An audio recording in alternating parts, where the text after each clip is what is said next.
Hey, I want to talk to you today about just how absolutely boring perfection can be. Might sound like an odd topic, but first of all, I'm Larry Broughton.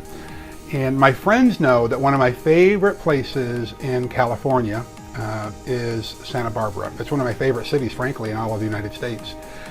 Maybe it's the Spanish Mediterranean style architecture that's everywhere there. Maybe it's the great people and the awesome restaurants, or the fact that it's nestled right between the mountains and the ocean, and it's a very powerful spot. Now, one of my favorite spots in Santa Barbara are the beautiful rose gardens that are in front of the historic mission that's there. It's an absolutely dynamic, beautiful place. You can have the ocean out in the distance and the mountains that are there. And on days where the breeze is coming off the ocean, as you're walking towards the gardens, you can smell the strong, amazing fragrances of those roses long before you ever get there. And so you know how smells can take you back to another place in time? Well, I was down here in Orange County recently. I wanted to buy some roses for a friend of mine.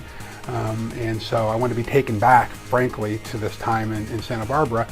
And so I walked into this florist, and there were these beautiful long stem roses that were there. Perfectly long stems, beautiful buds or blossoms that are on these roses. And I leaned over to smell them. And I could see out of the corner of my eye that the florist was walking towards me at the same time, and she could tell I had this puzzled look on my face, like, you know, there's no fragrance to these roses. And she noticed that I had some kind of strange look on my face, and so she said, "Hey, well, these are hothouse roses," and she could tell I didn't know what those were. And so she went on to explain to me that these roses don't have a fragrance because, frankly, they don't need them. They are cared for and they are tended to by a gardener who feeds them, who waters them, who watches out for them, and who makes sure that they don't get eaten by rodents, or they don't have bugs that are chewing on them or gnawing on them. They're grown in absolutely perfect conditions, just the right amount of light each day.